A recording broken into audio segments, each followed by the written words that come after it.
వచ్చేసారు. సరే సరే.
అదే ఇప్పించినట్టు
ఈ భారత మాత విడిపోతే మరి పడిపోదా కలిసుంటే నిలబడదా అందరిలో ఒకే తత్వం అదే కదా మనకు బలం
మధ్యలో పూజ స్వామికి హంపి పీఠాధిపతులు హిందూ సామ్రాజ్య స్థాపనకై దక్షిణ భారతదేశంలో ఏర్పడ్డ మొట్టమొదటి పీఠం హంపి.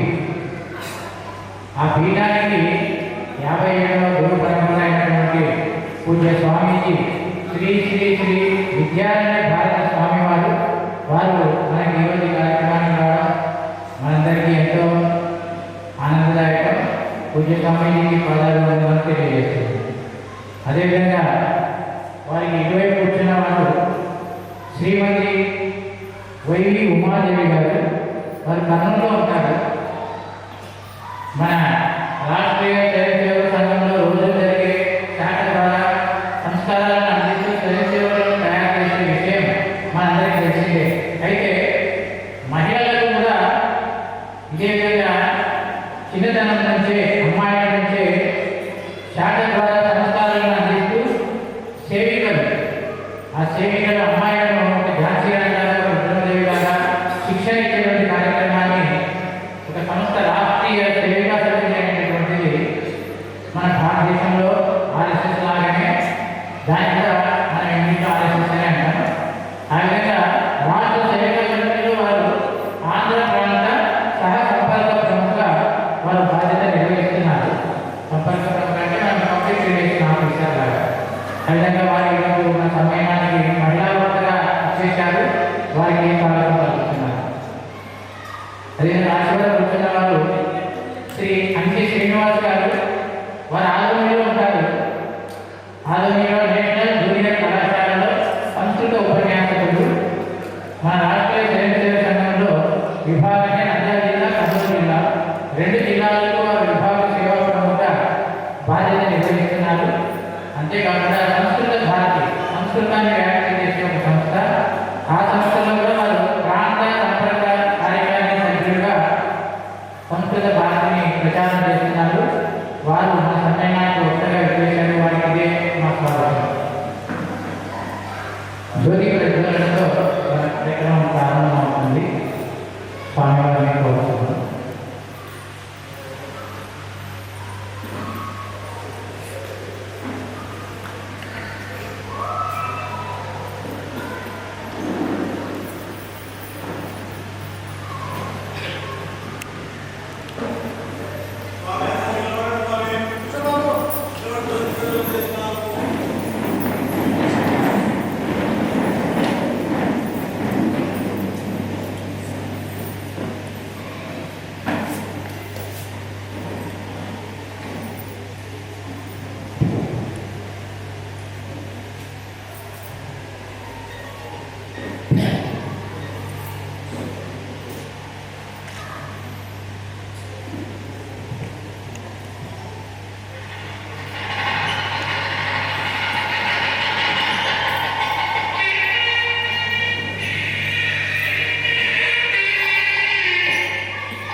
భారత్ మాతా కీ भारत माता की भारत माता की जय श्री राम।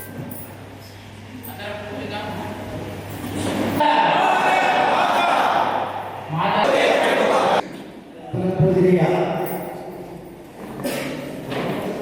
శ్రీ శ్రీ శ్రీ విద్యారణ్య స్వామీజీ పాదపద్మములకు నమస్కరిస్తూ వేదిక మీద ఉన్నటువంటి మాతకు మరియు ఇక్కడ వచ్చినటువంటి పెద్దలందరూ కూడా ఈ హిందూ సమ్మేళన కార్యక్రమ శుభాకాంక్షలతో ఈ కార్యక్రమం మనం చేసుకుంటున్నాము. అయితే రాష్ట్రీయ స్వయం సేవక్ సంఘ్ 100 సంవత్సరాల శతాబ్ది కార్యక్రమాలలో భాగంగా మొదటి కార్యక్రమం విజయదశమి దేశమంతా ఘనంగా చేసుకోవడం జరిగింది. సంఘ పుట్టినరోజు విజయదశమి, సంఘ బర్త్డే. రెండవ కార్యక్రమం గృహ సంపర్కం, అంటే సంఘం పుట్టింది ప్రతి ఇంటికి సంఘ గురించి తెలియాలి కాబట్టి సంఘం గురించి తెలియడం కోసము ప్రతి ఇంటిని స్పర్శించడం, ప్రతి ఇంటికి సంఘం ఏం చేస్తుంది, సంఘం ఎందుకు, సంఘం ఏమిటి, ఓహో మా కోసం, హిందూ సమాజం కోసం, మన హిందువుల కోసం సంఘం ఉంది అని ప్రజలకు భరోసా ఇవ్వడానికి, ప్రజలకు తెలియజేయడానికి గృహ సంపర్కం. కొన్ని లక్షల గృహాలను సంపర్కం చేయడం జరిగింది దేశమంతా కూడా. కాశ్మీర్ నుంచి కన్యాకుమారి వరకు, అటక్ నుంచి అటక్ వరకు. తర్వాత మూడవ కార్యక్రమం ఈ యొక్క హిందూ సమ్మేళనం. హిందూ సమ్మేళన కార్యక్రమాలు దేశమంతా కూడా 1,00,000 కార్యక్రమాలు చేయాలని సంఘం ఆలోచించింది. అయితే హిందూ సమ్మేళనం అనేటువంటిది రాష్ట్రీయ స్వయం సేవక్ సంఘ్ 100 సంవత్సరాల శతాబ్ది కార్యక్రమాల యోజనలో ఒక భాగంగా ఉంది. కానీ మన సంఘ పెద్దలు ఆలోచించిన విషయం ఏంటంటే, సంఘ పెద్దలు కానీ అందరూ కూడా ఆలోచించిన విషయం ఏంటంటే, సంఘ ద్వారా కాకుండా ఇది హిందూ సమాజంలోని అందరినీ భాగస్వామ్యం చేస్తూ, హిందూ సమాజం చేత, హిందూ సంస్థల చేత, హిందూ పెద్దల చేత ఈ యొక్క హిందూ సమ్మేళనం జరగాలి, హిందూ సమ్మేళనం జరగాలి. ప్రతి వీధిలో, ప్రతి బస్తీలో, ప్రతి ఏరియాలో, ప్రతి గ్రామంలో, ప్రతి నగరంలో, ప్రతి పేటలో, ప్రతి గల్లీలో, ఈ గల్లీ నుంచి ఆ ఢిల్లీ వరకు అన్ని చోట్ల మొత్తం 1,00,000 ప్రదేశాల్లో ఈ యొక్క హిందూ సమ్మేళనాలు జరగాలి. హిందువులే హిందూ సమ్మేళనాన్ని జరుపుకోవాలి, అంటే హిందువులను మేలుకొన్నాం అనేటువంటి సంకేతాన్ని ఇవ్వాలి సమాజానికి, సమాజంలో ధైర్యాన్ని ఇవ్వాలి. మహాభారత యుద్ధం నడుస్తుంది. మహాభారత యుద్ధం నడుస్తుంటే ఆ సందర్భంలో అర్జునుడికి శ్రీకృష్ణ పరమాత్ముడు భగవద్గీతను ఉపదేశిస్తున్నాడు, అన్ని విషయాలు చెప్తున్నాడు, సందేహాలు అడుగుతున్నాడు, ఉపదేశిస్తున్నాడు, బాధ చెప్తున్నాడు, సందేహాలు అడుగుతున్నాడు, అన్నీ చెప్పడం అయిపోయింది. తర్వాత కృష్ణుడు ఏం చెప్తాడంటే, ఇక నేను చెప్పేదంతా అయిపోయింది, చేయాల్సిన బాధ్యత కర్తవ్యం మీరే చెప్తాడు. కానీ అప్పుడు అర్జునుడు ఏమంటాడంటే, నా మనసులో ఎందుకో ఒకవైపు ఒక మూల శంక ఉంది కాబట్టి హిందూ సమాజం ఐక్యం కావడం అసంభవం, వదులుకో ఈ ఆలోచన. కొంతమంది ఏమంటారంటే, హెడ్వార్కి మీకు హెడ్వార్ మీకు కాలేజ్ పడేదా, కాబట్టి ఇది కుంభకర్ణ సమాజం, దీన్ని లేపడం కష్టం అని చెప్తారు. అంటే చూడండి, ఎన్ని కులాలు, ఎన్ని వర్గాలు, ఎన్ని చీలికలు, ఏలికలు, వేదికలు, హిందూ సమాజం అతి విశాలమైనటువంటి హిందూ సమాజం.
సర్వే జనాః సుఖినో భవంతు. సర్వ సకల కోటి జీవరాశి ప్రాణిసుఖంగా ఉంటారు. పునాదిపైన భారతదేశాన్ని సమర్థవంతమైనదిగా పరమవైభవంగా తీర్చిదిద్దడమే ఈ ఆర్ఎస్ఎస్ స్థాపన యొక్క ఉద్దేశం. ఈ ఉద్దేశాన్ని నెరవేర్చడానికి సంఘ సేవకులు అంటే సంఘ సభ్యులు గత 100 సంవత్సరాలుగా సమాజ సేవలో వివిధ రంగాలలో తయారు చేశారు. కాబట్టి ఈ పుస్తకం ఇంత కళాత్మకంగా ఉన్నప్పటికీ కూడా ఇది తక్కువ ధర అందరూ కొని సంఘ చరిత్ర తెలుసుకోవాలనే ఉద్దేశంతోనే తక్కువ ధర 20 రూపాయలకే మనకు ఇక్కడనే బయట దొరుకుతుంది. కాబట్టి ఆ సందర్భాలలో కూడా డబ్బు చెల్లించి తీసుకోగలరు. కేవలం 50 పుస్తకాలు మాత్రమే ఉన్నాయి. అవసరం వాళ్ళు తప్పకుండా తీసుకుని చదవాలి.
నమస్కరిస్తూ మీ అందరికీ శుభాకాంక్షలు, శుభోదయం చెప్తూ ఇంతసేపు మనం అనుకుంటున్నాము హిందూ ధర్మం, హిందుత్వం, హిందూ అని అంటే మనమంతా హిందువులము అని చెప్తున్నాము. అంటే హిందువులని తెలుసు, అంటే ఈ తరానికి తెలుసు. హిందువులు అంటే హిందూ అనగానే వేరే మతము అనేది అందరి అభిప్రాయం ఉంటుంది.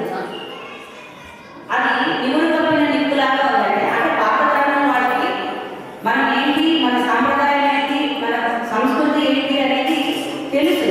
ఇప్పుడు ఈ తరానికి తెలియదు. కాబట్టి అది నివుడు కప్పిన నిప్పులాగా ఉంది. దాన్ని మనం తేజమయం చేయాలి. కొంచెం ఆ నిప్పుని విసనటతో గీచారు. గీస్తే అప్పుడు నిప్పు తెలుస్తుంది.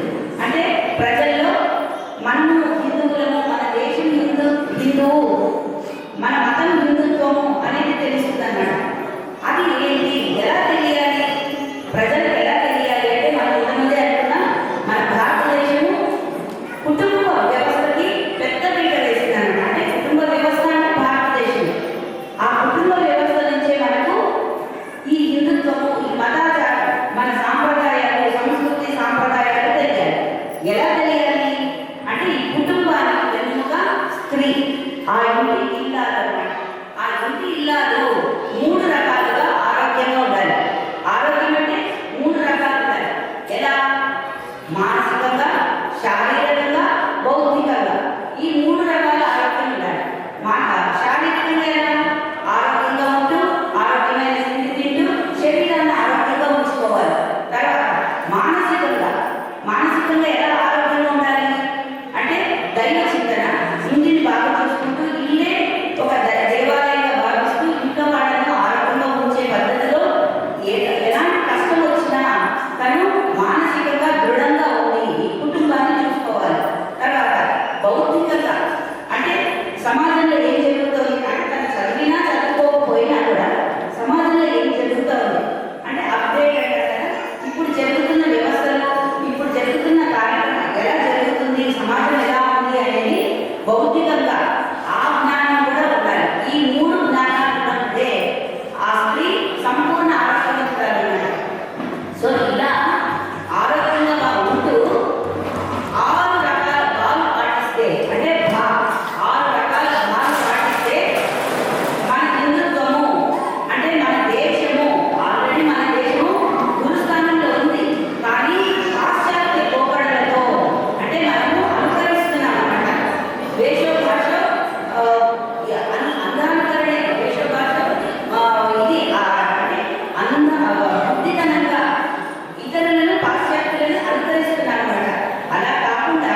వేదికపై ఆసన పెద్దలకు ఆత్మీయ హిందూ బంధువులందరికీ నేను ఇక్కడికి ఉపన్యాసం ఇవ్వడం కాలేదు. నా సంస్కారాన్ని సమాజం పట్ల బాధ్యతను నేర్పించిన రాష్ట్రీయ స్వయం సేవక్ సంఘ్ కార్యకర్తగా ఈ గ్రామ నివాసిగా మా బంధువులు పెద్దలు అందరి సమక్షంలో ఈ సంస్థ ప్రస్తావన గురించి 4 మాటలు చర్చించడానికి నేను తెలుస్తున్నాను. ఈ సమావేశానికి కాస్త ఆలస్యం జరగడం కోరుతూ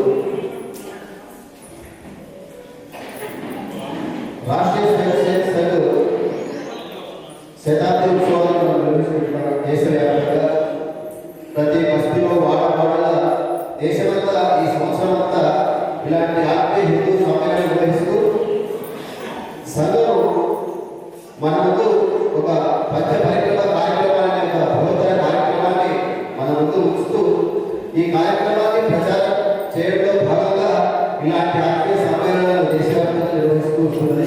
అందులో భాగంగానే మన కోరుకుల్లో కూడా మన గొడవల్లో కూడా ఈ కార్యక్రమాన్ని ఏర్పాటు చేయడం జరిగింది. సంఘం ఇచ్చిన కార్యక్రమం అదేదో కష్టసాధ్యమైనది కాదు. ఈ సమాజం ముందు 5 విషయాలు మన ముందు ఉంచుతుంది. ఈ సందర్భంగా ముఖ్యంగా సినిమాలు, టీవీలు, మన సరుకులు చూపిస్తున్న చూపిస్తున్న ఈ సెల్ఫోన్లు ఇలాంటి సంస్కృతిలో భాగంగా మన పడిపోతున్న కుటుంబ విలువలు ఎలా కాపాడుకోవాలి, కనీసం కుటుంబంలో రోజుకు ఒకసారి కలిసి భోజనం చేసేటప్పుడు మన తల్లులు పిల్లలు అందరం కలిసి భోజనం చేస్తున్నామా, ఎలాంటి మన తెలుగు భాషను మాట్లాడుతున్నామా, ఇలాంటి కుటుంబ విలువలు కాపాడుకోవడం. తర్వాత కార్యక్రమం ప్రకృతి పరిరక్షణ, పర్యావరణ పరిరక్షణ చూస్తున్నాం. ఈ ప్లాస్టిక్ వాడకమంటూ తర్వాత మన భూమిని నీటిని అన్నింటినీ కలుషితం చేస్తున్నాం, మన భాషను కలుషితం చేస్తున్నాం, మన జీవన విధానాన్ని పూర్తిగా కలుషితం చేస్తున్నాం. ఇలాంటి ప్రకృతిని పరిరక్షణ ఒక భాగంగా, తర్వాత ముఖ్యంగా స్వదేశీ నినాదాలు, Atmanirbhar Bharat, make in India. మనం వాడే ప్రతి వస్తువులో విదేశీ వస్తువులు కాకుండా స్వదేశీ పరిస్థితులకు ఆహ్వానం ఇవ్వడం ఇచ్చే ఉద్దేశంగా నిత్యం మనం వాడుకునే ప్రతి వస్తువు టూత్ పేస్ట్, సబ్బులు, షాంపూలతో సహా మనం విలాసవంతమైన మన ఫ్యాన్లు, టీవీలు, మనం వాడుకునే సెల్ఫోన్లు అన్నీ కూడా స్వదేశీ వస్తువులే వాడడం మనందరి బాధ్యతగా ఆ కార్యక్రమంలో ప్రచారం చేయడం భాగంగా స్వదేశీ విధానం. మరీ ముఖ్యంగా మనం ఏదైతే ప్రపంచ దేశాల్లో కూడా పౌర విధులు నిర్వహించడంలో మనం చాలా వెనుకబడి ఉన్నాం.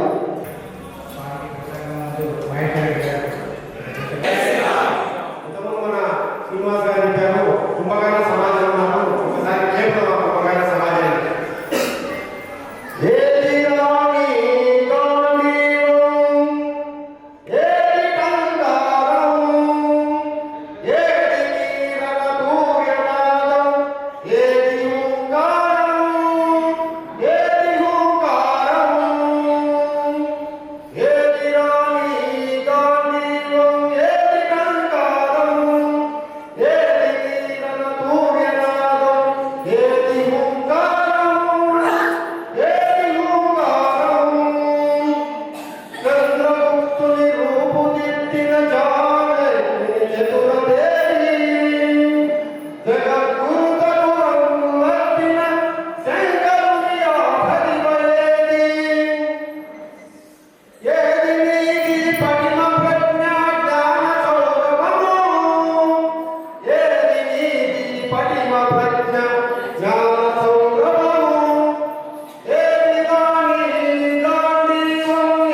నీవు మరుగున దాగినదిరా నిప్పుల మనలోని శక్తి నీవు తొలగని చెట్టు కలుగు పరమ వైభవము నీవు తొలగని చెట్టు కలుగు పరమ వైభవము ఏది రాని గాంధీవం ఏది కంకారం ఏది తీరన పూర్ణనాదం ఏది హుంకారం ఏది హుంకారం ఎట్టరాని గాంధీవం ఎలుగెట్టరాని దేవదత్తం ఈ వనరా పాదుపదమై చీల్చరాని పునూతవ్యూహం విశ్వగగనము నెగురవేయ విజయకేతనము విశ్వగగనము నెగురవేయ విజయకేతనము ఏది రాని గాంధీవం ఏది కంకారం ఏది తీరన పూర్ణనాదం ఏది హుంకారం ఏది హుంకారం భారత్ మాతా కీ భారత్ మాతా కీ భారత్ మాతా కీ వాగట్టు వసంతుడు వాగట్టు సత్యని జగదోత్తమవందే పార్వతీ పరమే या देवी सर्वभूतेषु मातृरूपेण संस्थिता नमस्तस्यै नमस्तस्यै नमस्तस्यै नमो नमः या देवी सर्वभूतेषु शक्तिरूपेण संस्थिता नमस्तस्यै नमस्तस्यै नमस्तस्यै नमो नमः या देवी सर्वभूतेषु बुद्धिरूपेण संस्थिता नमस्तस्यै नमस्तस्यै नमस्तस्यै नमो नमः दत्तात्रेय महादेव दत्तात्रेय महागुरु दत्तात्रेय नारायण महादेव शांताकार भुजगशयन पद्मनाभं सुरेश विश्वनाथ जगदध्वज मेघवर्णशिवानं लक्ष्मीकान्तं कमलनयनं योगिविज्ञानगम्यं वन्दे विष्णुभवभयहरं सर्वलोकैकनाथं श्रीस्मृतिपुराणानामालय करुणालय नमामि भगवत्पादं शङ्करं लोकशङ्करं शङ्करं शङ्कराचार्यं केशवभागरायणं सूत्रभाष्यं वन्दे भगवत्तत्त्वज्ञः हम्पी क्षेत्राधिपति తిరుపతి స్వామి వారికి అమ్మవారు పంపాదేవి అమ్మవారు భువనేశ్వరీదేవి త్రిమూర్తి అవతార స్వరూపమైన దత్తాత్రేయ స్వామితో పాటు ఈ యొక్క క్షేత్రంలో ప్రతిష్ఠించినటువంటి శివ పంచాలన దేవతలతో పాటు సనాతన స్వామి కలియుగంలో పునః ప్రతిష్టాపన చేసినటువంటి ఆది శంకరాచార్య వారితో పాటు సమస్త దేవి దేవతల చరణాలకు శిరశాస్త్ర నమస్కారాలు చేస్తూ ఈ యొక్క హిందూ సంప్రదాయాలు విచ్చేసిన 50 మంది కార్యకర్తలకు భక్తులకు భక్తులకు అందరికీ మా యొక్క నారాయణ స్మరణపూర్వక ఆశీర్వదిస్తున్నారు. దాదాపు 190 సంవత్సరాల కిందట భారతదేశానికి ఒక వ్యక్తి వచ్చాడు. ఇంగ్లాండ్ దేశం నుంచి మొత్తం భారతదేశం తిరిగాడు. తన దేశం రాజధాని అయినటువంటి లండన్లో ఉపన్యాసం ఇచ్చాడు. పార్లమెంట్లో ఏమన్నాడంటే, నేను యావత్ భారతదేశాన్ని తిరిగి వచ్చాను. ఉత్తరానికి దక్షిణం వరకు, పూర్వానికి పశ్చిమం వరకు నాకు ఎక్కడ ఒక భిక్షగాడు కానీ, బీదవాడు కానీ, దొంగవాడు కానీ కనపడలేదు. అటువంటి గొప్ప దేశాన్ని నేను చూశానన్నాడు. ఇది కారణం ఏం చెప్పాడంటే, భారతదేశం ఆధ్యాత్మిక సంస్కృతి ఆ దేశాన్ని గొప్పగా చేస్తున్నాడు. ఇంకా ముందుకు ఏమన్నాడంటే, వాళ్ళ నిత్య జీవితంలో వాళ్ళ ఆచారాన్ని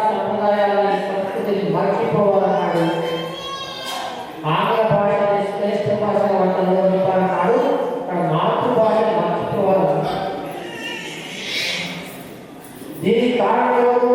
అంత గొప్పగా కావడానికి ముగ్గురు మాతల్ని భారతమాత, గోమాత, గాయత్రి మాత. ఎప్పటివరకు ముగ్గురు మాతలను మనం నిర్ణయం చేయలేమో అంతవరకు భారతదేశాన్ని మనం పరిపాలించలేము. అదే ఈనాడు మనం చూస్తున్నాం. భారత మాత తల్లి వడి పిల్లల పడి ఆ తల్లి ఎందుకు మన తల్లి మొట్టమొదటి మనం గురుస్థానం ఇచ్చాం భారతదేశంలో. మాతృదేవో భవ.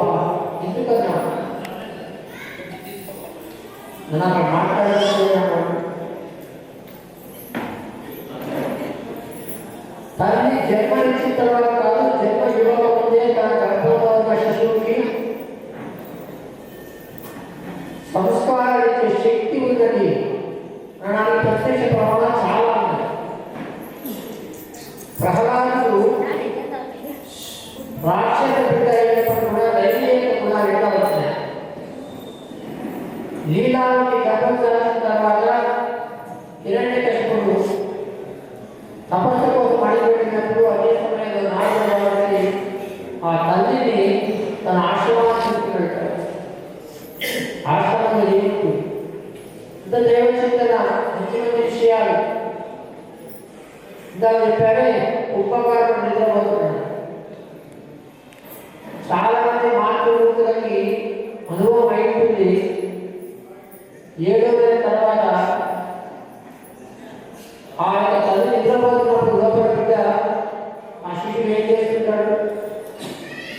ఆడుకుంటుంటాడు. ఇది పలుకున్నా అంటాడు, అనగా ఆడుకుంటుంటాడు. అంటే తల్లి నిద్రపోతున్నప్పుడు బిడ్డ లేచి ఉంటాడు. ఆ సమయంలో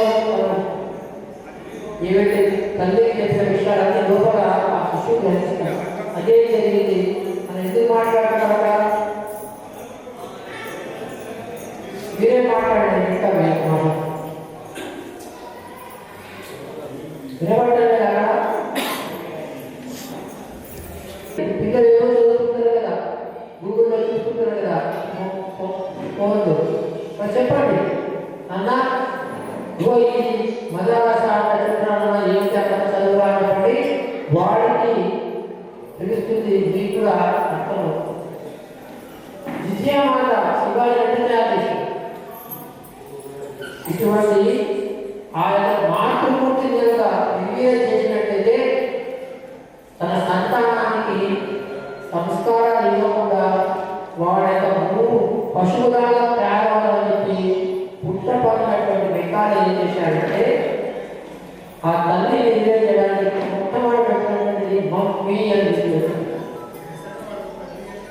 మమ్మీ అంటే ఏమిటి? శవము, డెడ్ బాడీ. చూడండి గూగుల్లో టైప్ చేసి. బాలవాకు, ప్రభవాకు. ఉదయం లేచినప్పటి నుంచి రాత్రి పడుకునే వరకు ఏమంటున్నాడు? చచ్చినాలి చచ్చినదే పండగ. ఆ తల్లి ఏం కావాలి? వాడు కారణం పడిన మంచి మాటలు 4 మాటలు వచ్చా సంతోషం. ఆ భాషలో ఆ భాష అర్థమో తెలియాలండి. ఇట్లా మొట్టమొదటిగా ఆ మాతృమూర్తిని నిర్వీర్యం చేసింది. రెండవ గోమాత. గోమాత పరోపకారాల ప్రత్యక్ష ప్రమాణాన్ని కాకుండా 33 కోటి దేవతలకి నిలయం. ఏ గృహంలో అయితే గోమాత ఉంటుందో ఆ గృహంలో అష్టలక్ష్మిగా ఉంటారు. దీన్ని కనిపెట్టాడు. ఆర్థికంగా గోమాత ఎన్ని పాలిస్తుంది? లీటరు, 2 లీటర్లు, ఎక్కువ 3 లీటర్లు. మా పశువులు తీసుకోండి 20 లీటర్లు, 15 లీటర్స్ అని చెప్పి మనకి ఆ యొక్క పంది నాట కట్టాడు. విదేశాల్లో జెర్సీ. మన గోమాతని కషాయ కాలం పంపించాడు. ఈ రోజు కూడా జరుగుతూనే ఉన్నది. హైదరాబాద్ పక్కన